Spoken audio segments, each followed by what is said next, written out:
A major change is coming to a WWE show. Plus, we're going to talk about Double or Nothing and some more huge news in the world of wrestling. It's coming up right here on The Ango Show.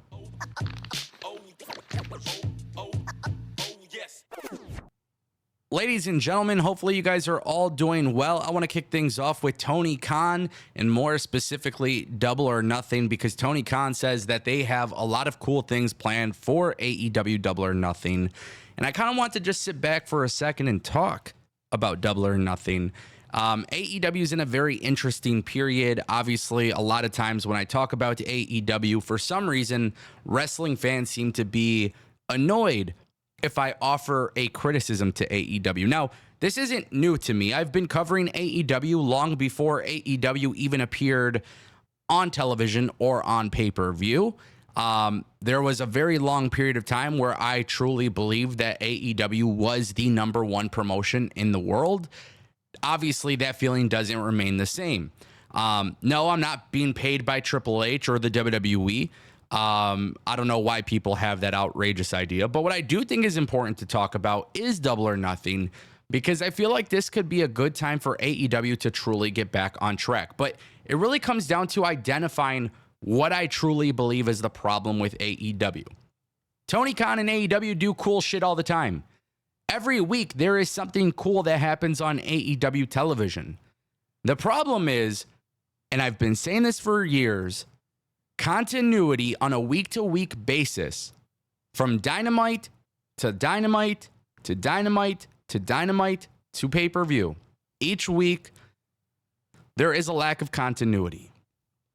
And I find this to be a very bad problem in pro wrestling.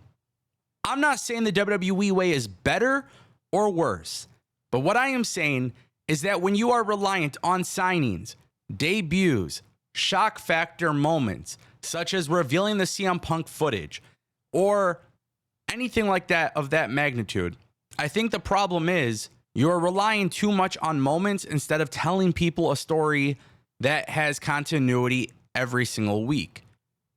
Now, I think what's really important is that you have a ladder system. Each episode, you keep climbing to the ladder. You keep climbing the ladder all the way till you get to the very top, which at the top of the ladder, that's where you come to the conclusion of a storyline. I've never been one to say that AEW doesn't do stories. I think AEW lacks purpose. So while I am glad that Tony Khan has plans to make Double or Nothing exciting, while I do have a lot of confidence in AEW Double or Nothing being a fun pay-per-view, the reality is that I think the way that we got there is a little bit of an issue. I think it's important to let storylines breathe a little bit. I think it's important that AEW allows things to marinate just a little bit longer before you do something. Perfect example of this, Darby Allin returned. Darby Allin is part of Team AEW. Okay? Why not build something to that moment? That's my issue. So I don't know what kind of surprises they have planned. Maybe Motor City Machine Guns. Who knows? But we'll see what happens, obviously. Are you guys excited for Double or Nothing? Let me know down below. I want to turn our attention to WWE SummerSlam, because this is a very interesting topic. You know, I don't like talking about TV ratings, but I do love talking about attendance numbers. WrestleTix, who has been tracking ticket sales for a very long time for all of these wrestling companies, they came out with a tweet today that WWE SummerSlam, which is taking place Saturday, August 3rd at the Cleveland Browns Stadium, they have revealed that the current setup for the pay-per-view is 52,679 tickets. At this stage of the game, WWE has already distributed nearly 46,000. If you want the exact number, it's 45,835. Now, we have 74 days until the show, and of course, WWE can always expand the seating layout. WWE can always add more seats or whatever the case may be. And the reality is that WWE is selling tickets to this event. Now, I want to say this. I think it's really important that I mention this. WWE, from a storytelling perspective, is far greater than anything that AEW is doing right now.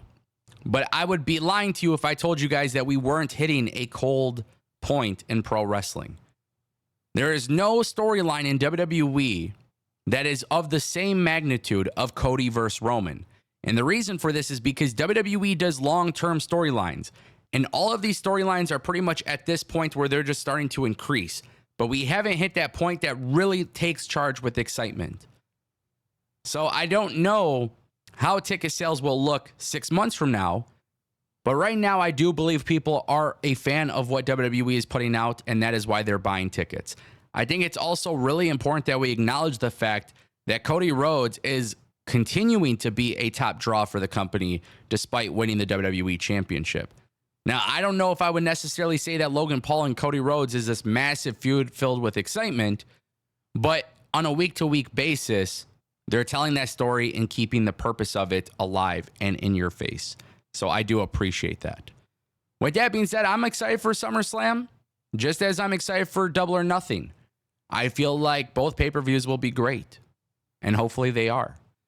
But before we could get to SummerSlam, WWE has King and Queen of the Ring, and I feel like once we get done with that, now we could really start building towards SummerSlam, which hopefully ends up leading to LA Knight becoming U.S. champion. WWE The Bump is going on a hiatus. WrestleVotes actually put out a report today on Twitter.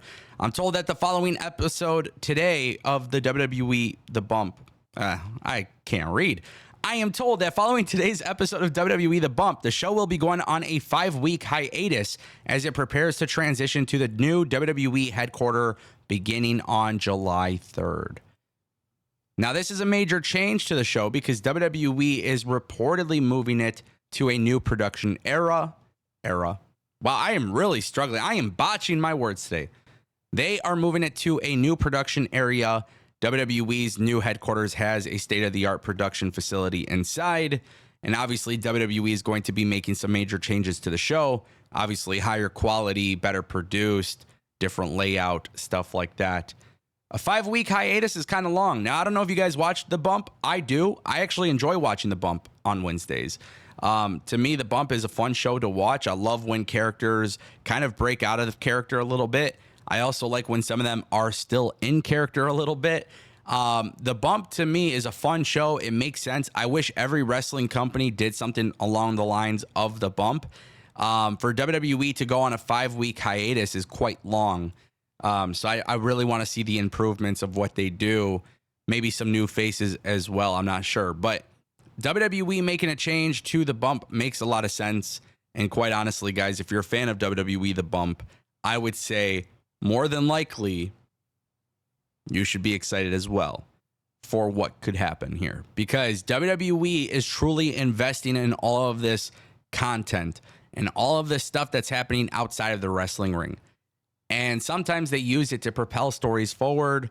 And obviously that makes it a little bit more exciting as well. With that being said, ladies and gentlemen, that is the Ango Show.